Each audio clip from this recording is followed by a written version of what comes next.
It started like any other evening on the quiet streets of Charleston, South Carolina, until a routine traffic stop turned into a moment that would shake the city's faith in justice and redefine what it means to wear the badge.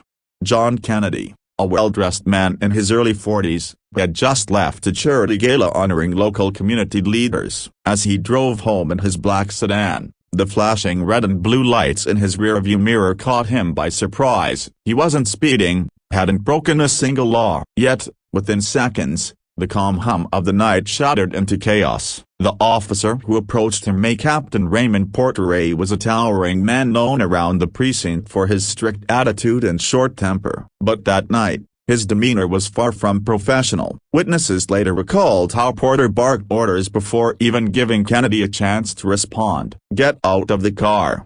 he shouted, his hand already on his holster. Kennedy, calm and composed, stepped out, hands visible, voice steady. "Officer, is there a problem?" he asked. But Porter wasn't listening. The color of Kennedy's skin spoke louder to him than Kennedy's words. Within moments, the captain slammed Kennedy face first against his own car, pinning his arms behind his back with unnecessary force. "You think you can drive around here like you own the place?" Porter snarled, pressing harder as Kennedy winced. The crowd that gathered on the sidewalk pulled out their phones, filming every moment as the aggression, the humiliation, the disbelief on Kennedy's face. What Porter didn't realize was that his actions were being recorded not only by witnesses but also by his own body camera. As Kennedy struggled to speak, his voice broke through the tension. "Captain Porter," he said slowly, still catching his breath, "you're making a mistake. I'm Deputy Director John Kennedy, a Department of Justice, Federal Oversight Division." The words hung in the air like thunder. Porter froze. His grip loosened instantly as realization dawned. He had just assaulted a federal officer, one who,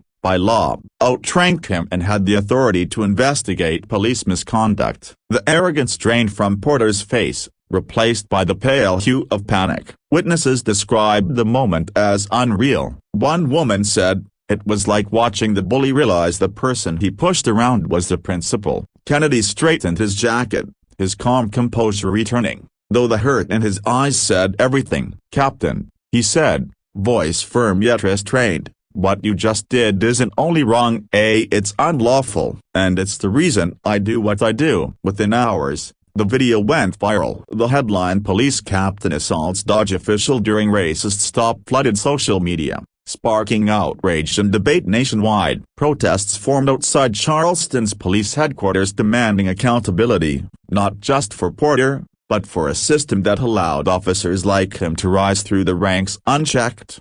As investigations began, Porter was suspended pending an internal review. But Kennedy, instead of retaliating, chose a different path. He requested to personally oversee a new training and accountability program for the department, focusing on bias awareness, lawful conduct, and the ethics of authority. "You can't fix hate with hate," Kennedy told reporters during a televised press conference. "You fix it with truth, responsibility, and reform." His calm, measured response turned him into a national figure of integrity and resilience. Civil rights advocates praised his ability to turn a moment of humiliation into a call for systemic change. Even members within law enforcement admitted the story made them reflect on their own biases and responsibilities. Months later, during a televised ceremony, Kennedy stood at a podium in front of hundreds of officers, including some who once served under Captain Porter. "The badge," he said, "is not a weapon of power. It's a promise to protect,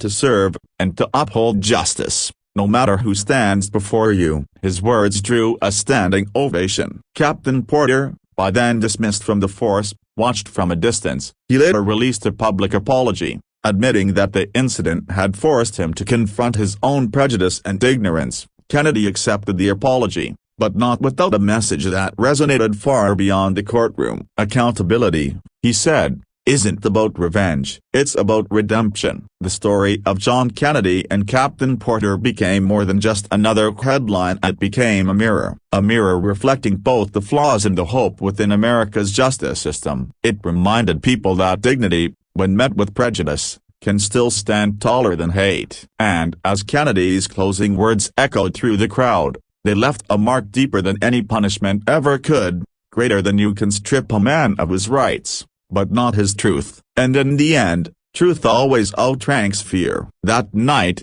the city didn't just learn who John Kennedy was. It learned what justice truly means, not the kind that's written in law books, but the kind that lives in the courage to stand tall when everything tries to push you down.